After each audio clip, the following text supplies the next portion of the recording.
এখানে আমি আজকে কিছু একটা সবজি রান্না নিয়ে নিয়েছি, আসছি। শীতের সবজি দিয়ে ব্রোকলি, আমি আজকে ক্যাপসিকাম এবং শালগম দিয়ে সরপুঁটি আমি মাছ রান্না এই করব। যে তো এখানে আমি সরপুঁটি মাছটা ক্যাপসিকাম, রান্না করব। কিছু এটা খেতে খুবই ব্রোকলি এবং সুস্বাদু শালগম হয়। তো নিয়েছি। আমি আজকে দেখাচ্ছি তো কিভাবে আমি সবুজ রান্না করি। কপিগুলো খেতে ভীষণ তো ভালো প্রথমে লাগে হলুদ শীতের মরিচ দিনে।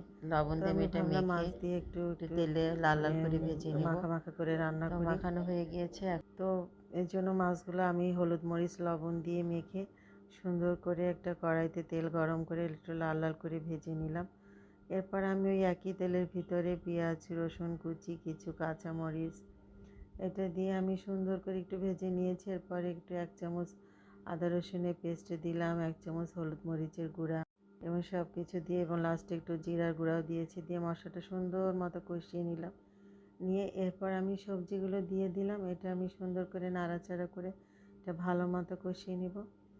তো যত আপনি এটা কষাবেন খাবারের টেস্টটা তত ভালো আসবে, মানে খুবই ভালো করে এটা করতে হবে।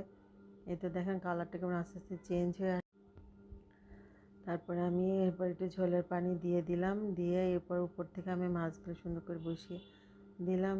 এ তো আমার রান্নাটা প্রায় হয়ে আসছে। এটা কিন্তু যত আপনি মানে সুন্দর করতে পারবেন, রান্নার স্টাইল এক একজন এক একভাবে করে, আমি এইভাবে করে করি, এই জন্য এটাই আমি দেখাচ্ছি।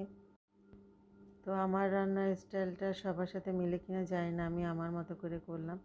তো এই তো আমার লাস্টে হয়তো ধনিয়া পাতা দিয়ে দিলাম। এই তো আমার রান্না শেষ। ভিডিওটি কেমন লাগলো, ভালো লাগলে সাবস্ক্রাইব করে রাখবেন।